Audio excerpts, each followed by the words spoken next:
Hi, good morning. Today at the Max Barber Show, we just learned about the passing of Dolly Parton. She's an American icon.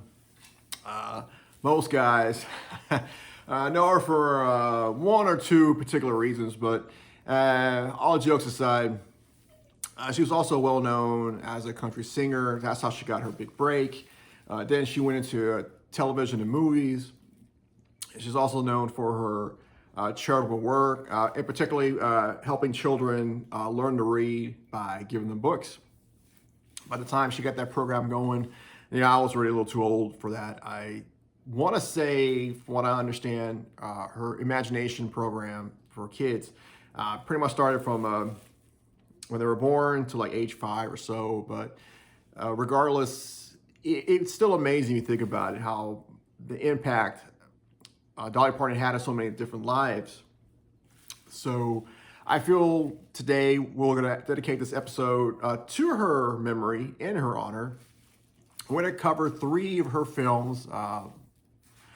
They're all very entertaining. They all have a lot of charm, and you can definitely tell the Dolly Parton herself. Definitely, you can see right through all her characters she portrayed. Now, there's so many films. And there's a lot of them that happened, that were made and shown before my time. So there's some that we will not cover. But these are the 3 movies that I remember seeing with Dolly Parton in them. And the first one, I remember it was always on TV in the 90s. I mean, usually I caught this movie in pieces. Generally, if there was like some downtime during the weekend, it was waiting between events, or if I was home from school because I was sick and I had enough energy to turn on the TV to watch something. This movie, I want to say it came out in the late 80s, early 90s. It's an ensemble film. It does have Dolly Parton. She plays a character in there. And it also has Julia Roberts, Sally Field, Olympia Dukakis, Daryl Hannah, and Shirley MacLaine. And the movie we're going to talk about first is Steel Magnolias. Now, it's kind of hard for me to summarize this movie because, as I mentioned before, I've only seen it in chunks. I never really sat through and watched the whole movie. But during some research, I realized I have watched the entire movie, just not all at one time. So the premise of the movie, I believe, is based off a play. So it's about a group of Southern women who are pretty much just going through life and dealing with life events. And a lot of them are tested when life starts throwing some really serious curveballs. Dolly Parton, she's a small business owner. She has her own hair salon. And this is where all the women come together to talk about their lives and get their hair done and their nails done and things like that. The movie opens with Daryl Hannah moving in. I think she started a new life. And she gets hired. Dolly Parton gets her a job, so she gets hired. And there she meets a group of women there. Julia Roberts, her character in this movie, she's about to get married to Dylan. Was it Dylan McDermott? I forgot the name right. Sorry if I got the name wrong. But this guy, he was always in the movies and TV shows in the 90s as an attorney. He played the lead character, Bobby, from The Practice, that TV show about those attorneys. I remember that one. That'll definitely have to be his own show. But yeah, so she's getting married to this young attorney. He's doing pretty well. They're going to get married. And her dad's played by Tom Skerritt. He came out in a whole bunch of movies, Alien, Top Gun. So they're getting ready for Julia Roberts' wedding. Sally Field's the mom, and they're all getting ready, and it's a lot of little series of events. So from there, Julia Roberts finds out that she was recommended not to have kids because her health, she has health problems, and she does so anyway. She gives birth to a son, and it causes complications, and that's kind of like one of the focal points, like the A stories of the movie, is that Julia Roberts has a son, and by doing so, it causes some strain and it accelerates her health problems to where she dies young. And Sally Field is now dealing with the grief of losing her daughter, and she's going to help contribute to the raising of her grandson. because as long as the grandson's alive, then a part of Julia Roberts' character is still alive. Dolly Parton, she's more of a support role. She doesn't really have like an A story. She's kind of like there. She's kind of like part of the glue that keeps the group together. Since they all meet at her business to have their hair done and discuss. It's almost like a female barbershop. Yeah, I mean, it makes sense. I mean, you know, guys, we go to barbershops, you hang out there, you chill, you discuss issues with your boys. I mean, women have the same thing. You know, but if I had to say anything, I'm probably sure women invented that concept first. Or it could have just been natural. But either way, then you have Shirley MacLaine. She's like the bitter old lady, and she has her own problems. And Olympia Dukakis, those two, their interactions with each other, it's pretty legendary, pretty salty, to say the least. Yeah, so that's kind of like the gist of the story there. These women just have their own little stories. The A stories with Sally Field and Julia Roberts, and there's a whole bunch of little B stories that happen. And at the end, I believe, after Sally Field is dealing with the grief and the loss of her family, I think Daryl Hannah, she meets somebody at the wedding, and now she and that guy start their own relationship, and the movie ends with them having their own family, and they're going off to the hospital for the birth of their son. So in all, it's an ensemble cast. It's a bunch of little stories together that meld into the A story. It's a slice of life. You get to see the challenges these women go through. It's very heartfelt.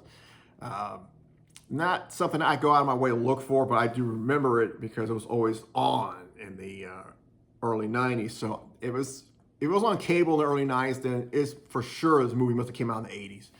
Because back then, it wasn't like a movie came out in January and you can watch it immediately in March. It took time. So regardless, Dolly does a good role. She's a supporting character. She does stand out because she has like words of wisdom, and she tries to keep everybody together, and you really feel like that's like her role. Like she just basically tries to help the group stay together and offer support whenever she could.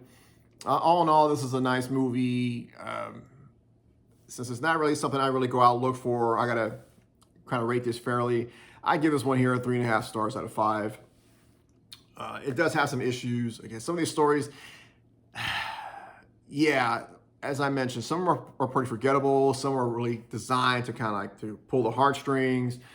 Others are just kind of like, yeah, it just filling time until you get back to the A story. But I mean, all in all, everybody there puts a good performance. And if you're a big fan of Dolly Parton and you have not seen this movie, go check it out. I think you will enjoy it. All right, so now we're going to pivot gears here, and we're still going to stick with Dolly Parton movies. And this next one is pretty fun. And now this one I do remember very clearly.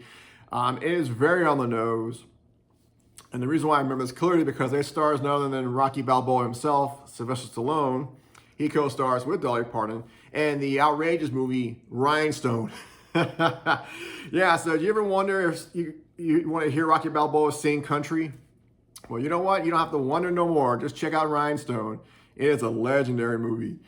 So the premise of the movie is Dolly Parton, she's like a nightclub singer. She's very sultry, she's dressed real nice, and very revealing costumes. As you can imagine, I mean, she knew about this. She played into it, so come on. So she's a nightclub singer, and the nightclub owner has her on her contract, and he's a scumbag. You know, he's always leering at her, trying to, put his hands on her, and she's very aware of all that stuff. But trust me, she can take care of herself. But either way, she recognizes it's toxic. She wants to go back on the road. She wants to sing. She wants out of this contract. So a bet is made. So she makes a bet with the nightclub owner. So the bet is that he will choose somebody at random, and she's got to turn this rando into a country music star. And he has to be a success and win over the crowd. If she does that, then the nightclub owner will release Dolly from her contract. If she fails, then she's got to sleep with him. That's what the guy wants. So she wants out of the contract so bad, she accepts. So she's thinking that the nightclub owner is going to pick somebody that regularly goes to their club. It's like a country western bar in New York. Instead, he picks a stereotypical New York cabbie played by Sylvester Stallone. So he's loud, he's uncouth, you know, he's the stereotypical Italian guy in New York in the 80s. He lived with his folks, you know, he's very brash, very urban, which I get. I mean, I totally relate to that. So then Dolly takes Sylvester Stallone out of New York and into the hills of Tennessee so he can learn how it is to be country, so he can learn the swagger, learn the terms, breathe country air, and do everything that a country western singer would do. As you can imagine, there is a culture clash, and there's a particular scene where they're having dinner, and they have a discussion about the biscuits, whether a biscuit should be sopped up with gravy or covered in butter. Yeah, I tell you one thing, also living here in the South, that people take their food very seriously. And if you want to start a good argument, talk about whether or not steaks are made well done or medium rare, or if beans belong in chili, and you'd be surprised at the answers. And when you think you know somebody, you bring up food and use those two as examples, and you'll see whether or not this person's rather open-minded or not. Yeah, I mean, that's also a good way, too, to test somebody. You want to know, hey, you know what, do you think beans belong in chili? And depending on what they tell you, it'll reveal a lot about a person's character. So anyway, back to the movie.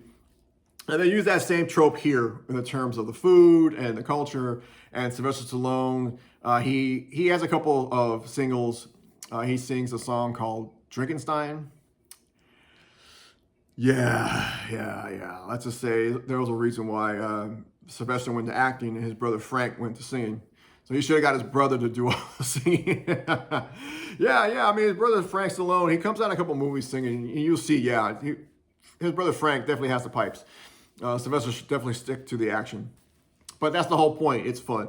And Dolly does have a few songs in here that are very quite memorable. If you're curious, I would recommend go check out the Rhinestone soundtrack. I think some of Sylvester Stallone's songs are also included. So that's a bit of a bonus there. But anyway, so Sylvester gets trained. He rehearses. They go back to New York. It's time for the big show. So it's all or nothing. Either Sylvester Stallone stands up and goes to the stage and wins over the crowd, or Dolly Parton is doomed to having to spend the night with a sleazebag. So, and Dolly Parton, her characters are always a woman of her word. So if she says she's going to do something, she's going to do it, even if it is to her own detriment. So that's kind of like, damn, girl, you put yourself in a risky situation, but then again, she must have been so desperate to get out of that contract. She was willing to put that on the line. So, but again, it's the kind of movie, it's raunchy, it's a comedy. There is strong implication of sex, there is no sex, there's no nudity. That's not her style. But overall, it is entertaining. And I can understand why this movie gets buried, because it's really the premise and the acting and the singing from Sylvester Stallone is not really his top notch, but I found it pretty funny because his character really captures that fish out of water. An Italian-American cabbie from New York, going to Tennessee to learn about country western style. I mean, what else do you think is going to happen? So, Rhinestone here, I give this one really a 3 stars out of 5. I mean, it is entertaining. It does have its problems.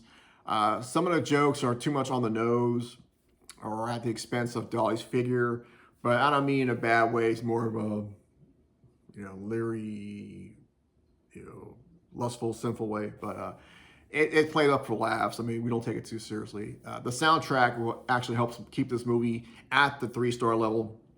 The music's pretty good. You cannot argue Dolly has a natural talent for singing and playing music, and so she does get a chance to put in a few songs in the first, second, and third act. And she has a duet with Sylvester Stallone at the end. And oh my goodness, when she comes in at the finale to do her number with Sylvester Stallone, I mean, it is no doubt. I mean, it's pretty bad because, Sylvester Stallone's trying his best. It's being entertaining. But when she comes in with her support and to help with the song, her talent cannot be denied. So that is worth it alone, just watching the finale. In fact, I think you might be able to catch that on YouTube. So Check it out. 3 out of 5, Rhinestone. All right, so we're going to close out this special review with one of her most famous movies. And this one here I remember clearly because my mom wanted to see this one, and it was very important for my mom. And I was raised by a single mom. I have an older sister.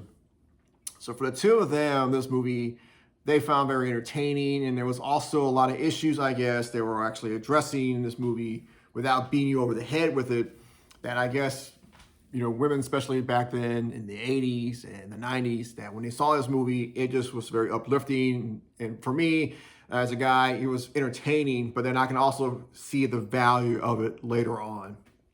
And of course, I'm talking about her famous movie, 9 to 5. Now, 9 to 5 also stars Lily Tomlin and Jane Fonda, and the antagonist is played by Dabney Coleman, who he's been known to play those kind of roles in the 80s. He does a good job here as Frank Hart. So Dolly Parton, she plays Frank Hart's secretary. Jane Fonda is a woman who just re-entered the workforce after just being a stay-at-home wife. And Lily Tomlin is a widower and a single mom. And so that's our three main characters, and Frank Hart's the boss in a company called Consolidated. I can't tell you exactly what they do. I think they're kind of like in the goods and services. So the movie takes place in the corporate office. And when the movie starts, we start off with Jane Fonda. We learn about her story. I think her character's name is Judy. And so she comes in, and we find out that she was married and her husband cheated on her with his secretary. They're going through a divorce. So she has to go support herself, and she hasn't been working in years. So this is her first job back. And we get to follow her as she goes through the stresses of working in an office environment, not knowing how to use any of the equipment. I mean, truth be told, back then, it was like copy machines were like huge. And you think that printers were, they've always been a pain in the ass, and this movie shows you, even back in the 80s, they were always breaking down or not feeding the paper incorrectly or having problems with ink, so some shit never change. You would think with the advances of technology, how like from the 1980s, we went from analog to now to the 21st century, we got artificial intelligence that we can make printers that work and are efficient with the ink, but that's for another story. And I do know Office Space, that movie does capture that issue with the printers very well. But we'll talk about that in another episode. But back to 9 to 5. So we see the frustrations and the challenges for Jane Fonda. Then we also see Lily Tomlin's character. She is the woman who hit the glass ceiling pretty hard. She's been with the company for years, so she has a lot of knowledge, a lot of experience. She is a natural leader. And she's being held back based on her gender. In fact, the first thing that happens in the first act that will piss you off is that the boss, Frank Hart, promotes a guy who is doesn't have the experience, doesn't have the knowledge, doesn't have the hard and soft skills that Lily Tomlin does. But he gets promoted because he's a guy. And they use that bullshit. Well, he has a family. But the truth be told, so does Lily Tomlin. She has a family too. But none of that mattered. So she gets passed up because, again, it's the good old boys club. And mind you, it's the good old boys club. So it's white guys helping out white guys. If you're a woman or a person of color, you're shit out of luck. And also, to round out, as I mentioned, Dolly Parton. She plays Dora Lee Rhodes. She is Mr. Hart's secretary, and the office shuns her because everybody thinks she's sleeping with the boss, which is not true. She is trying to live her best life, but the boss is so attracted to her, he's spreading out rumors that he's having this affair. So eventually, shenanigans happens, and the three women get together to bond over their shared experiences and challenges of working for a, sexist boss and dealing with bullshit at the office. And until one day, there's an accident.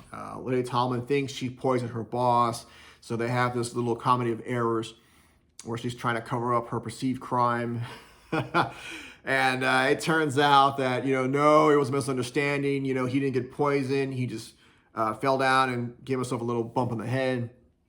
But unfortunately, the office snitch hears everything in the bathroom. She tells the boss. So then Danny Coleman's character tries to blackmail Dolly Parton. Again, it's a common theme with her, trying to blackmail her into having sex. So, of course, she reboots him. She rebuffs him. And he gets kidnapped by the three heroes. And now that's where the comedy of errors begin again now. So now they kidnap the boss. They're trying to figure out what the next move is. So they're trying to find leverage to kind of balance things out. Two wrongs make a right kind of deal.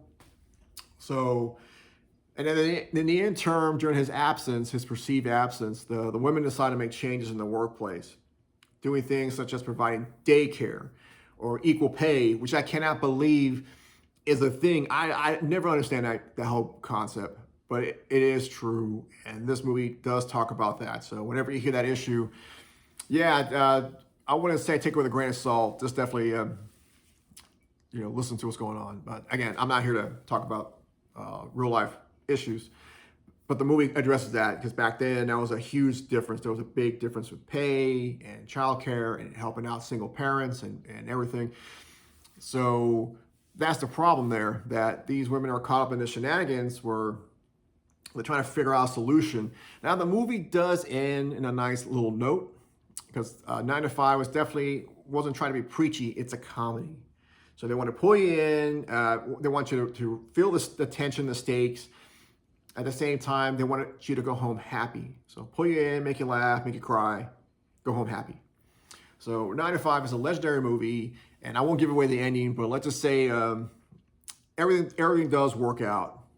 And everybody gets their comeuppance in one way or another. So, but I tell you, you're gonna hate that office snitch. She comes out. I mean, this actress, she plays it she does a good job. I mean, you see her on screen, you're already just wanna, man, get out of here. You don't want to be anywhere near her. So, 9 to 5. This one here, I do definitely give a 4 stars out of 5. It's a very entertaining movie. Well, it does have some issues in terms of pacing, but it's nothing to where it stops the movie. There are a lot of there's so much happening. You need to have enough time to have the movie kind of stand still, to get your breath and get yourself situated. But it is very entertaining, and I think it's one of the movies that I know for a fact people will always refer to because not only is the movie charming, but the soundtrack. Dolly Parton does the title track for this movie, 9 to 5. It's a good song. And if you're working class like myself, who's about to head off to work, that song definitely gives you inspiration and hope. And for those of you who've seen the movie, it kind of also triggers memory of the movie. So, I mean, I like it a lot. So I definitely suggest this one here. All right, so let's recap today's episode. So we started off first with Steel Magnolias, a group of women coming together at a salon owned by Dolly Parton as they navigate the trials of life. This one here, I gave it 3.5 stars out of 5. It has a lot of good qualities, but it also has its issues. As I mentioned, there's a lot of B stories in the 1A story. So it's easy to kind of get lost or kind of lose track. But overall, it's still a heartwarming film. Then we watched Rhinestone with Sylvester Stallone, the New York cabbie who has to become a country western star to save the pride and save the honor of Dolly Parton's character. That one there gets a 3 out of 5. Very good soundtrack. It's a good comedy. Not great, but it's a good comedy. And then we close out with the legendary 9 to 5. Again, an ensemble cast of working class women dealing with bullshit from the 1980s, including glass ceilings, comedy of errors. I mean, this movie, you got to check it out for yourself. I think you'll enjoy it a lot. 4 out of 5. So that'll do it for this episode of the Max Varro Show, Max at the Movies. This is dedicated to Dolly Parton in her memory. She brought a lot of love and joy to this world, so we're going to miss her. And as always, just don't take my word for it. Go check it out for yourself.